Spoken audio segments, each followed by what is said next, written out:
Mucho gusto. En el mundo suceden varias cosas con bastante vértigo. Acaba de salir la condena en Perú contra el expresidente Ollanta Humala.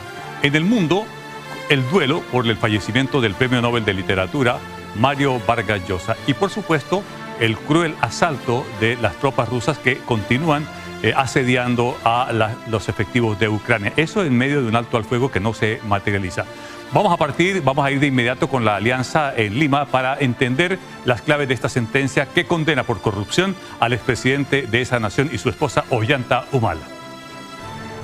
¿Qué tal? Saludos desde Lima, Perú, donde en este momento se vive gran expectativa por lo que será en las próximas horas el traslado del expresidente Ollanta Humala hacia un centro penitenciario, luego de conocerse la decisión del Poder Judicial peruano respecto a esta condena de 15 años que se ha dictado en su contra por el delito de lavado de activos, ello relacionado al financiamiento ilícito de sus campañas del 2006 y del 2011. En este momento, el expresidente Ollanta Humala permanece al interior de esta sede judicial a la espera de que se realice una serie de diligencias. Entre ellas, un equipo médico legal tendrá que llegar hasta este punto para realizar una serie de chequeos médicos precisamente para certificar su buen estado de salud. En adelante, él sería trasladado hacia la carceleta del Instituto Nacional Penitenciario para su clasificación, es decir, para saber a qué penal será trasladado, aunque todo hace indicar que será al penal de Barbadillo, conocido también como el penal de los expresidentes. Es ahí donde se encuentran ahora mismo recluidos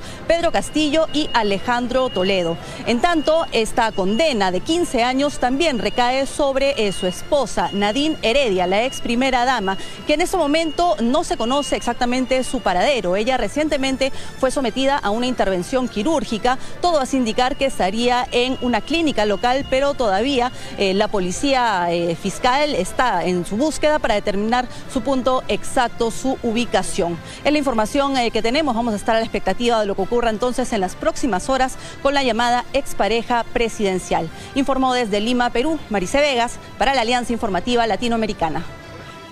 Muchas gracias, Maricel. En esta es trágico lo que le ocurre al Perú.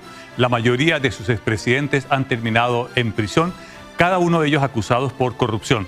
Lo que dejó la sombra de Odebrecht, esta acusación que se le ha hecho a Ollanta Humala ya materializada con un juicio de 15 años, pues también muestra la otra cara, ¿no? Que la justicia de ese país es capaz de ponerlos en prisión por haber cometido delitos. Trágico lo que le ocurre a esta nación. Sin embargo, pese a eso, no hay ningún tumulto en la situación política de esta nación. De hecho, es un sistema bastante inestable el peruano. Recordemos que el presidente Pedro Castillo, que era para este periodo, está en prisión y que Dina Boluarte lo que está haciendo es completar el periodo presidencial. En medio de todo eso, mire la paradoja, Perú crece. Así que queríamos colocar en la partida el acento en este fallo que sanciona al expresidente Ollanta Humala. Pero también la noticia va a Perú, porque allí en la capital de esta nación, en Lima, falleció a los 89 años de edad el Premio Nobel de Literatura, don Mario Vargas Llosa. Para entender su obra, comprender el personaje, hemos invitado al destacado académico don Cristian Montes, doctor en literatura de la Universidad de Chile. Cristian, muy agradecido de que haya aceptado esta invitación del Mundo Hoy para venir a hablar de don Mario Vargas Llosa. Muchas gracias a ustedes por la invitación. ¿Cómo enmarcamos a Vargas Llosa? Uno dice, sí, es un símbolo, hilos de oro de la literatura latinoamericana. ¿Estaría exagerando? Yo pienso que no es una exageración y que es uno de los escritores más grandes que ha habido en lengua castellana. Uno de los representantes fundamentales de lo que se llamó el boom literario. Y uno de los escritores no solamente con una imaginación narrativa más extraordinaria, sino que poseedor de una técnica, de diversas técnicas narrativas elaboradas por la tradición literaria desde el realismo para adelante, pero también con una gran influencia de escritores norteamericanos como Faulkner. Esa asimilación de la tradición de figuras como Balzac, como Flaubert, en el cual él fue un especialista, pero también de la literatura norteamericana, se consolidaron y cuajaron maravillosamente en la obra de pienso yo, uno de los escritores más prodigiosos en cuanto a la forma de la escritura y al resultado de su producción literaria. ¿Es el último de los grandes escritores latinoamericanos? Yo pienso que sí, especialmente en cuanto al enfoque que él tenía respecto a la novela total. Vale decir, una novela en donde pudieran ingresar, digamos, todos los aspectos del contexto histórico, cultural, del arte, de las costumbres, de la caracterización de los personajes, una novela que pudiera ser abarcadora. Ese concepto de novela abarcadora y novela total, yo creo que concluye con la figura de Mario Vargas Llosa. Cristian, cuando se habla del realismo de Vargas Llosa, ¿cómo uno lo debe entender en aspectos de literatura? Claro, porque en cuanto no se trata de una mímesis realista, ¿no es cierto? Porque claro, él tiene sus antecedentes muy importantes en el realismo del siglo XIX, como decíamos, Stendhal, Balzac y todo eso.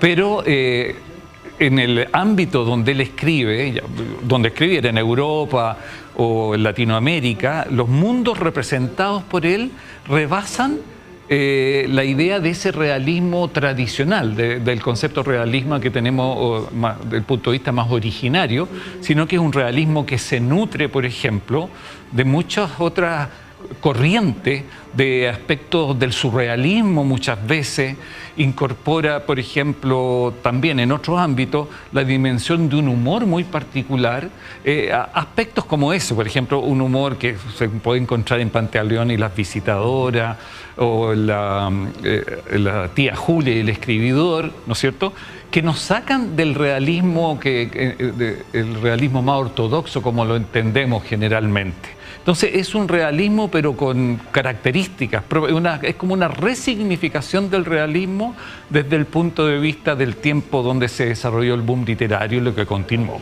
En estas obras que tú mencionas, Cristian, uno dice, Mario Vargas Llosa fue capaz de escrutar, escudriñar, descubrir, meterse en las profundidades de su Perú natal, traerlo y volcarlo en esto que hemos llamado hilos de oro de la literatura.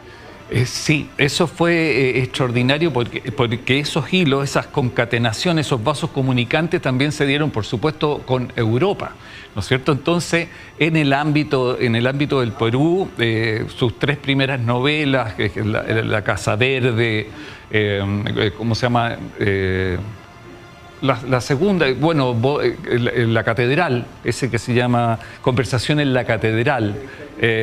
Son esas tres novelas, La Casa Verde y La Ciudad de los Perros.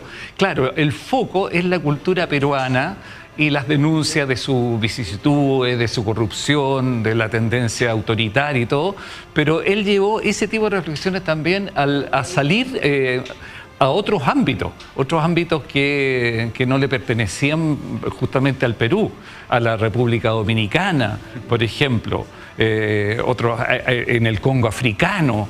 Entonces, esos hilos, como decías tú, permiten entender cómo él hizo una literatura de carácter finalmente universal, porque si los escritores del boom reflexionaban a través de la literatura también, no solamente su ensayo acerca de la identidad latinoamericana, sin embargo fue una literatura muy cosmopolita, especialmente la de Mario Vargas Llosa, traducido a 30 lenguas, leído en muchísimas partes, como él, independiente de dónde eran los lectores, ¿no es cierto?, sus obras hacían resonar los intereses de los lectores de distintos ámbitos del mundo. Ahora, cuando es parte de este boom, está Mario Vargas Llosa, está García Márquez, y conquistan el mundo. ¿Qué es lo que el mundo descubre, particularmente Mario Vargas Llosa, para decir, yo quiero leerlo, me interesa su obra, me identifico, me trae cosas, me genera, porque un libro genera muchas sensaciones, ¿no? Claro. Por ejemplo, pienso yo, uno de los aspectos fundamentales de su obra es la complejidad narrativa, que es una complejidad muy atractiva, la complejidad con las estructuras narrativas, o sea, en el cómo se narra la obra, porque, ¿no es cierto?, la literatura, una obra literaria no se sostiene solamente en el tema que desarrolla, sino que cómo se construye ese tema. Y él era un maestro en la construcción de la ficción, esa construcción de la ficción que permite y que posibilita un goce lector al estar viendo cómo una obra se nos está contando desde determinados ángulos, de determinados puntos de vista, con técnicas cinematográficas. Entonces hay un placer estético. Entonces eso ya lo hace tremendamente relevante. Por otro lado, las temáticas que eran tremendamente interesantes y de interés de todo lector, el poder, la corrupción, el autoritarismo dictatorial en los distintos lados. El abandono de los estados. Exactamente. Entonces, todas esas tensiones, esos grandes temas, y también lo latinoamericano visto desde adentro, pero también desde afuera, desde Europa, esas visiones lo hacen tremendamente atrayente como escritor y lo configuran como un autor clave, un autor como que se insertó dentro del canon literario del mundo. Estamos en El Mundo Hoy analizando, escudriñando la obra del Premio Nobel de Literatura, don Mario Vargas Llosa, fallecido a la edad de 89 años.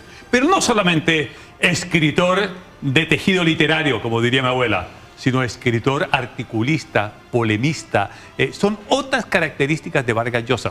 De hecho, con el diario El País de España, 35 años ininterrumpidos de escribir columnas de opinión. Y las columnas de opinión deben generar polémica o deben generar debate a lo menos.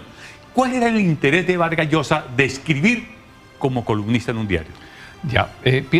Y hay un antecedente también que hay que tomar en cuenta, que es el que él fue un finísimo ensayista, que es también, no todos los escritores son también ensayistas ni reflexionan acerca de la literatura. ¿Por qué la diferencia entre escritor y ensayista? ¿Qué es lo que hace distinto uno del otro? Es que el ensayista lo que produce como objeto es un ensayo y no un cuento o una novela o un poema, ¿no es cierto? El ensayista, su territorio es el territorio de la crítica, y él fue un gran crítico literario que tiene textos extraordinarios, digamos, pero reflexiones sobre la literatura, sobre la construcción de la novela. En Cartas a un joven novelista, por ejemplo, él reflexiona sobre la construcción de una novela, sobre cuáles son las características de la ficción, las tensiones entre la ficción y la realidad, ¿no es cierto? Entonces, sus clases de literatura también están publicadas. Entonces, además de un escritor de ficción extraordinario, era un gran ensayista, un gran crítico literario, y entonces se complejiza más el personaje. Y por otro lado también estaba el ámbito del periodismo y de otro tipo de ensayo donde también se insertaba la reflexión política, ¿no es cierto? Y en ese entorno hay muchas opiniones respecto a lo que él escribió. Él tuvo una gran influencia de Karl Popper, ya por ejemplo, en este libro La sociedad abierta y sus enemigos, también de Isaiah Berlin respecto al concepto de libertad, ¿no es verdad? Entonces, todas esas reflexiones respecto a la libertad, a la democracia, generaron en algunos críticos unas ciertas tensiones, ¿no es verdad? Pero yo pienso, digamos, que independiente del discurso de ideas político que tenía Vargas Llosa, me da la impresión a mí, lo que para mí me impresiona mucho, que en sus obras literarias, las representaciones de mundo, la visión de mundo, el rechazo a las dictaduras y todo eso, me lo presenta como un escritor tremendamente valioso. Entonces, una cosa me da la impresión que es el discurso político que él tenía, y por otro lado, lo que aparecía al interior de su ficción y de sus ensayos sobre literatura. A veces esa combinación o la mezcla produce un cierto ruido en cuanto al conocimiento más acabado del autor. Estamos conversando con el doctor Cristian Montes, el doctor en literatura de la Universidad de Chile. Vargas Llosa decide saltar y meterse en el fango de la arena política. ¿Buena decisión o mala decisión?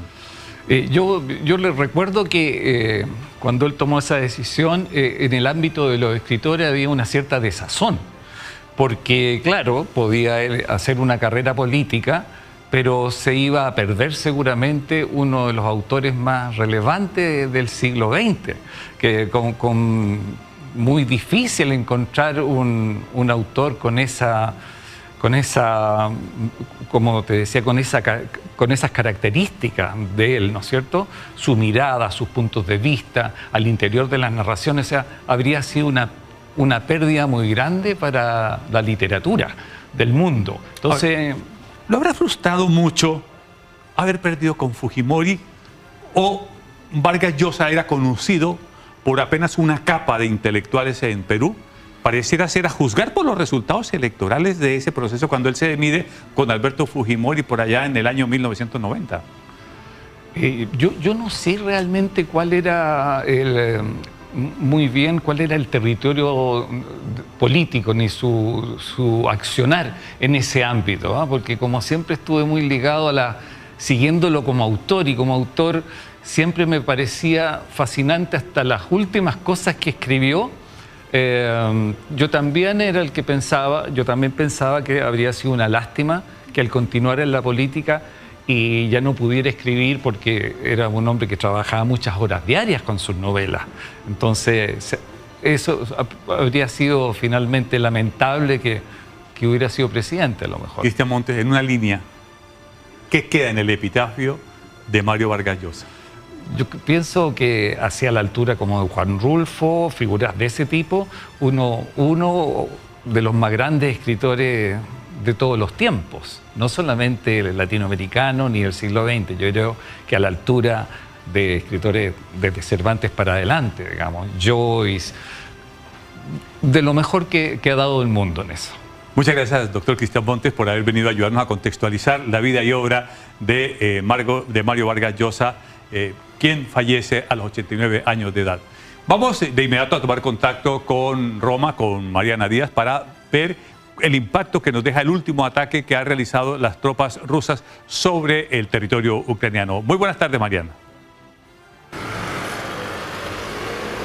Hola, buenas tardes, ¿cómo están? Así es, por un lado se negocia y se trata de llegar a una tregua, pero en Ucrania, en suelo ucraniano, la paz de un alto al fuego está lejos de alcanzarse. Lo que quedó en evidencia este fin de semana con un masivo ataque ruso contra Ucrania. La ciudad más afectada fue Sumy, al noroeste del país. Se trató de uno de los ataques más mortíferos desde que comenzó la guerra. Sobre la ciudad de Sumy, Rusia lanzó un bombardeo con misiles balísticos durante las celebraciones del Domingo de Ramos, que dejó 34 civiles fallecidos y más de 100 heridos. Por su parte, Rusia asegura que Ucrania usa civiles como escudos humanos y que el ataque estaba dirigido contra una reunión de jefes militares ucranianos que se había organizado en el centro de la ciudad. Sumy está cerca de la frontera con Rusia, particularmente de la zona de Kursk, donde la zona que fue ocupada por Ucrania en agosto de 2024. El ataque se produce justo después de que el enviado estadounidense Steve Witkoff se reuniera con el presidente ruso Vladimir Putin en San Petersburgo el viernes recién pasado, y 2 meses después de que comenzaran las negociaciones entre Donald Trump, Rusia y Ucrania, y hace que una posible tregua, este ataque en la ciudad de Sumy, hace que una posible tregua esté cada vez más lejos. El presidente Zelensky calificó el bombardeo como horroroso, mientras que Donald Trump dejó entrever su molestia con el Kremlin cuando dijo que el ataque fue un error. I think it was terrible, and I was told they made a mistake, but I think it's a horrible thing. I think the whole war is a horrible thing. I think the war is, for that war to have started, is an abuse of power. This country would have never allowed that war to have started if I were president. Цієї п'ятниці був рівно місяць, як Росія відкинула американську пропозицію повного і безумовного припинення вогню. Вони не бояться, і саме тому балістика. Саме тому щоночі під сотню ударних дронів, більшість з яких шахеди. І саме проти звичайних українських міст. Las negociaciones para terminar con la guerra pasan por 3 carriles distintos pero interdependientes. Uno es el que trata de sellar Estados Unidos a través del diálogo con las partes, con Rusia y con Ucrania, y que se está llevando a cabo en Arabia Saudita.